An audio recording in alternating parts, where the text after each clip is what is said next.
Or as Jung explains, though it is a misfortune for a child to have no parents, it is equally dangerous for him to be too closely bound to his family. An excessively strong attachment to the parents is a severe handicap in his later adaptation to the world, for a growing human being is not destined to remain forever the child of his parents. Social forces are also promoting the laziness and passivity that leads to the neurotic evasion of life's tasks. For example, there is an excessive use of addictive technologies, paternalistic governments that inhibit the cultivation of self responsibility, diets that are suboptimal for energy production, an overuse of psychotropic and recreational drugs, and a moral system that no longer elevates the virtues of courage and self reliance to their rightful spot in the pantheon of values. But while many reasons can account for the existence of so many neurotics, the important question for the sufferer is how to effectuate a cure.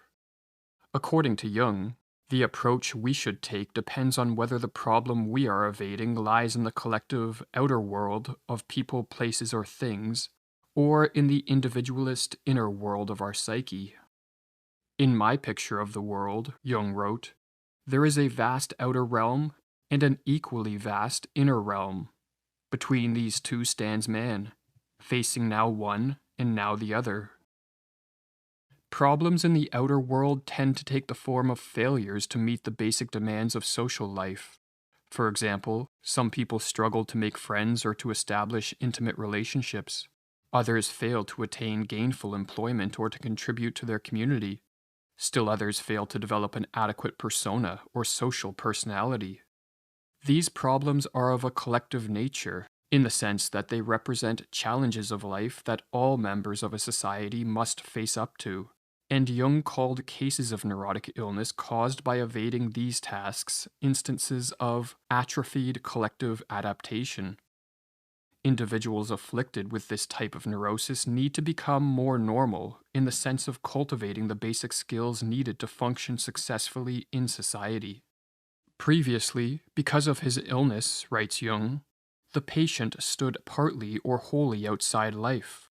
Consequently, he neglected many of his duties, either in regard to social achievement or in regard to his purely human tasks. He must get back to fulfilling these duties if he wants to become well again. But some people meet all the demands of social life and attain all the trappings of worldly success: a spouse and a family, a satisfying social life, a good career, as well as ample material success, and yet still become neurotic.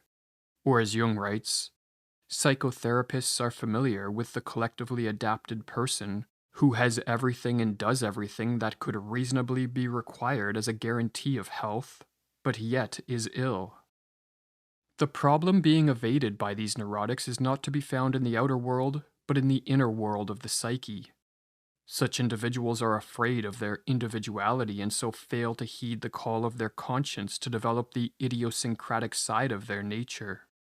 He is incapable of living his own life, writes Jung, and finding the character that belongs to him.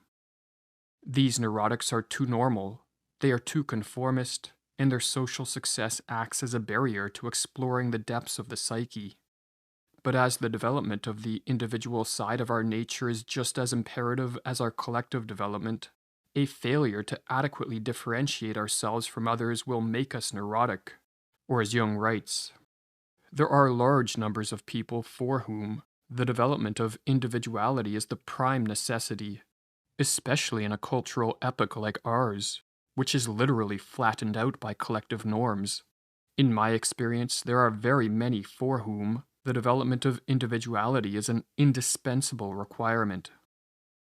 To be healed, the all too normal neurotic must experience a symbolic death, or the letting go of much that is familiar and comfortable so the individualistic side of his nature can emerge. Or as Jung puts it, that the highest summit of life can be expressed through the symbolism of death is a well-known fact, for any growing beyond oneself means death. Character traits, relationships, career choices, and especially habits of thought and behavior, many of these must be sacrificed to permit the birth of the new. Our desire for social validation must be sacrificed as well, and so too the comfort we derive by conforming. For to paraphrase Jung, we need to be drawn out of ourselves onto other paths that permit the full flowering of our character. The neurotic, writes Jung, must in very truth take the way of the individual life path he has recognized as his own, and continue along it until such time as an unmistakable reaction from the unconscious tells him that he is on the wrong track. If we have spent years or decades treading the conformist path of normality, establishing a more idiosyncratic approach to life may seem risky. We may face ridicule, disappoint others, or lose some of our social status. But as Jung writes, if you want to cure a neurosis, you have to risk something. To do something without taking a risk is merely ineffectual. But remaining neurotic is also a risk, but a risk that offers no reward. We will waste our life, waste our potential, and be destined to live out our days plagued by anxiety, depression, self-hate, and guilt. And for those afflicted by the neurosis of too much conformity, we should keep in mind that some of us are just not fit to be normal by modern-day standards. We need an abnormal existence in order to be healthy. Or as Jung writes, among neurotics, there are not a few who do not require any reminders of their social duties and obligations, but are born and destined rather to be bearers of new cultural ideals.